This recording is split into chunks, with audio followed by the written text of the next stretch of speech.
فحياتي قبل الحلقات تيه بضياع بشتاتي من دون نعيم. প্রিয় দর্শক, রমজান মাস অন্য 11টি মাসের চেয়ে ভিন্ন। এ মাসে আমাদেরকে দিনের বেলা অন্যান্য মাসের চেয়ে বেশি সংযোগী হয়ে চলতে হয়। এ মাসে কুপ্রবৃত্তিকে আরও দলিত করতে হয়, পাপকে আরও কঠোরভাবে পরিহার করতে হয়, অতীতের সব গুনাহ মাফ করে নিতে হয়, পুণ্যের পথে আরও অগ্রসর হতে হয়। পুরো রমজানকে সাজানো হয় পুণ্যের সহায়ক রূপে। শয়তানকে বন্দী করা হয়, জাহান্নামের দরজাগুলি বন্ধ করে দেওয়া হয়, রহমত ছেয়ে রাখে পুরো মুসলিম উম্মাহকে। ইসলাম কল্যাণের পথে যেমন ধাবিত হতে বলে, তেমনি কল্যাণের পথে চলার মতো সব আয়োজন করে দেয়। একে অপরকেও কল্যাণের পথে সহযোগী হতে বলে। কোরআন হাদিস এ ধরনের বার্তা বহু আছে। কখনো বলেছে সৎ কাজ ও তাকওয়ার পথে পরস্পরকে সহায়তা করো, কখনো বলেছে একে অপরকে সত্যের ওসিয়ত করো, আবার কখনো বলেছে সবরের ওসিয়ত করো। হাদিস আমাদেরকে বার্তা দেয়, এক মানুষ আরেক মানুষকে সহায়তা করলে আল্লাহ রাব্বুল আলামিন তার সহায়তা করেন। এমনকি জালেমকেও সহায়তা করতে বলেছে ইসলাম। মানুষকে নানাভাবে সহায়তা করতে পারে। রমজানুল মুবারকে মানুষকে কল্যাণ ও তাকওয়ার পথে সহায়তার একটি অংশ হল আর্থিক অনুদান। এই অনুদান মানুষকে শ্রমসাধ্য ও ভারী কাজ কমিয়ে আনতে সহায়তা করে। ফলে মানুষ সহজে রোজা রাখতে পারে, রাতের তারাবি অনায়াসে আদায় করতে পারে। আর্থিক সহায়তাপ্রাপ্ত মানুষটি নিবিষ্ট মনে আল্লাহর দিকে মনোনিবেশ করতে পারে। রাসূল করিম সাল্লাল্লাহু আলাইহি সাল্লাম মাহে রমাদানে দুহাত ভরে দান করতেন। আমাদের নবীজি সাল্লাল্লাহু আলাইহি সাল্লাম ছিলেন দানের বেলায় উপমাহীন। তিনি মানুষকে দান করতেন দারিদ্র্যে ভয় না করে। একবার একজনকে দান করেছিলেন মাঠে ভর্তি ছাগল।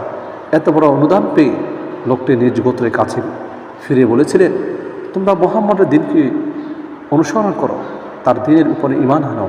তিনি এমনভাবে দান করেন যেন দারিদ্র্যকে ভয় পান না।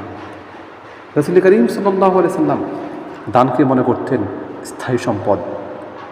এমনও ছিল নবীজি সাল্লাল্লাহু আলাইহি সাল্লামের দানের হাত। রমজান মাসে রাসূল সাল্লাল্লাহু আলাইহি সাল্লামের দানের সীমা পরিসীমা থাকতো না। ইবনে আব্বাস রাদিয়াল্লাহু আনহু সে দানের বিবরণ দিতে গিয়ে তিনি বলেন, কানা রাসূলুল্লাহ সাল্লাল্লাহু আলাইহি সাল্লাম আজওয়াদান নাসি বিল খায়র ওয়া কানা আজওয়াদা মা ইয়াকুনু ফি শাহরি রমাদান। ইন্না জিবরিল আলাইহিস সালাম কানা ইয়ালকাহু ফি কুল্লি সানাতিন ফি রমাদান হাত্তা ইয়ানসালিখা فيعرض عليه رسول الله صلى الله عليه وسلم القرآن فإذا لقيه جبريل كان رسول الله صلى الله عليه وسلم أجود بالخير من الريح المرسلة। রাসূল সাল্লাল্লাহু আলাইহি সাল্লাম ছিলেন মানুষের মধ্যে সবচেয়ে বেশি দানশীল। তিনি রমজান মাসে সবচেয়ে বেশি দান করতেন। যখন জিবরাইল আলাইহিস সালামের সাথে দেখা হতো, জিবরাইল আলাইহিস সালামের সাথে দেখা হলে তিনি হয়ে উঠতেন মুক্ত বাতাসের চেয়েও দানশীল। অর্থাৎ তার দান সবার কাছে, সব শ্রেণীর মানুষের কাছে পৌঁছে যেত। তার দান থেকে সব মানুষ সহায়তা পেতেন। যেমন বাতাস সব জায়গায়, বন্ধ ঘর, খোলা ঘর, সব জায়গায় পৌঁছে যায়, রাসূল এত বেশি দান করতেন, তার দানের ভাগী সব শ্রেণীর মানুষ হতো। ইবনে উমর রাদিয়াল্লাহু আনহু বলেন, মা রাআইতু আজওয়াদ ওয়ালা আমজাদ মিন রাসূলিল্লাহি সাল্লাল্লাহু আলাইহি সাল্লাম। আমি রাসূল সাল্লাল্লাহু আলাইহি সাল্লামের মতো বড় দানশীল ও সম্ভ্রান্ত কাউকে আমি কখনো দেখিনি। এমন ছিল আমাদের নবীজির দানশীলতা। এভাবেই তিনি দান করতেন রমজান মাসে।